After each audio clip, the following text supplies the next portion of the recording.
Hey Wieners, Commissioner here, giving you our recap of week 7. So we had a log jam up at the top.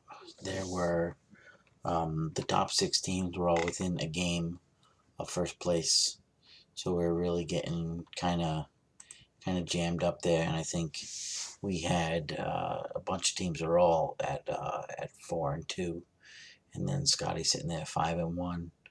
Um, Looks like we now have 4-5-2 teams, uh, 2-4-3 teams, and 2-3-4 teams. So really, it's just Fabian and Brandon who are out, and everybody else has a legitimate shot. And not only the playoffs, but everybody's within 2 games of first place. So a big winning streak could wind you up with a bye. A big losing streak of 2 or more could show you the door out of the playoffs. So just because you might be 5-2 right now, it doesn't necessarily mean you're safe.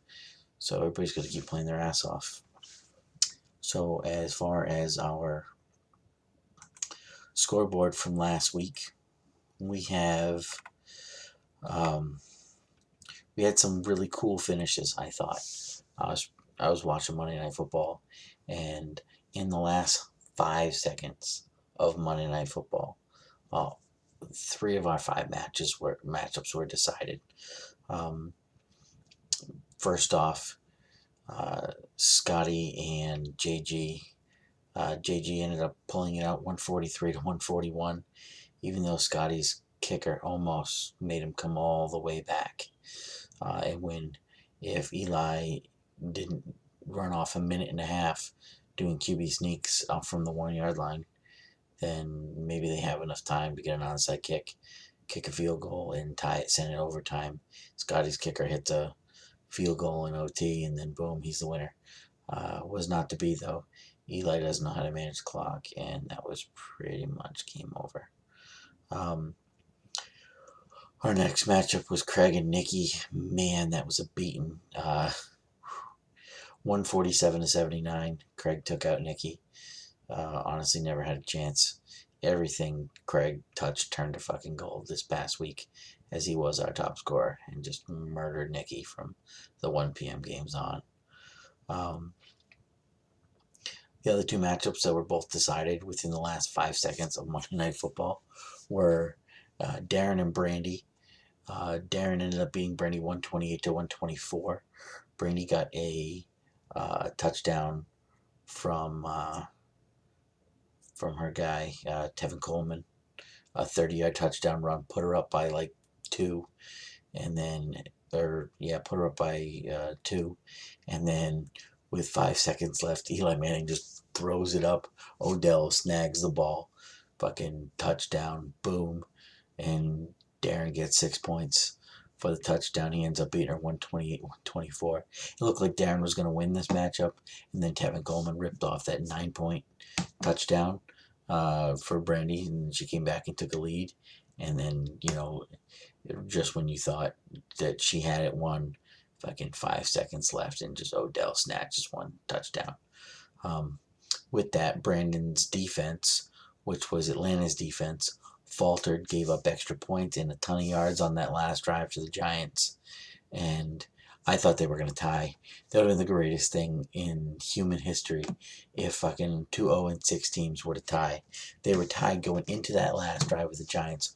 All that needed to happen was for the Giants to just fail. But they didn't. They went down, scored a touchdown.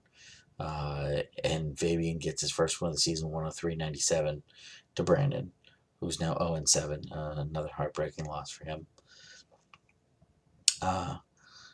In our last matchup was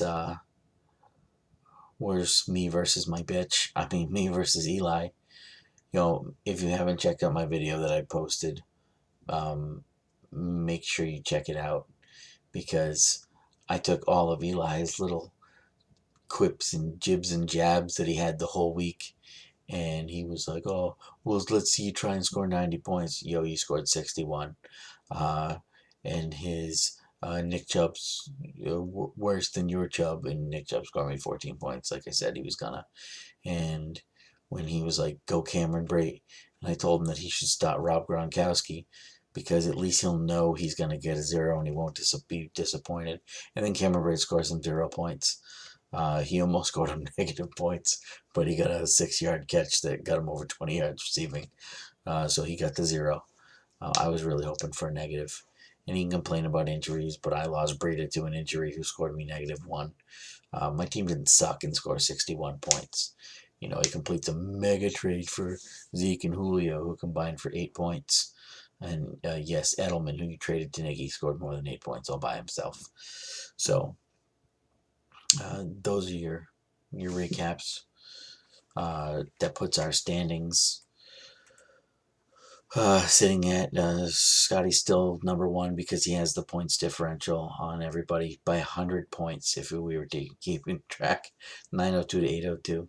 Then it's JG, and then it is Craig, and then me, and then Brandy, and Eli are 4 and 3. Darren and Nikki are 3 and 4, and then you know, Fob's 1 and 6, and Brandon's 0 and 7.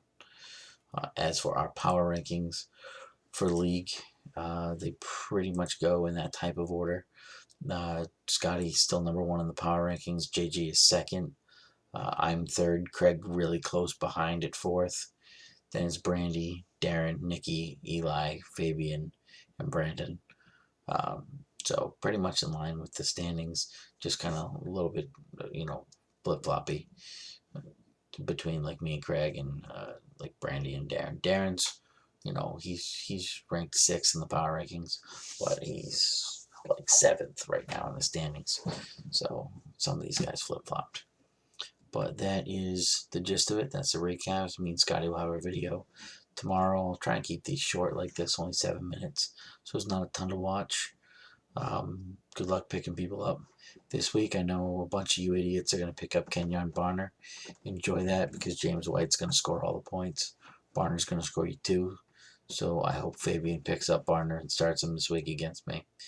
Until tomorrow with our predictions and bowl matchups. Peace out, bitches.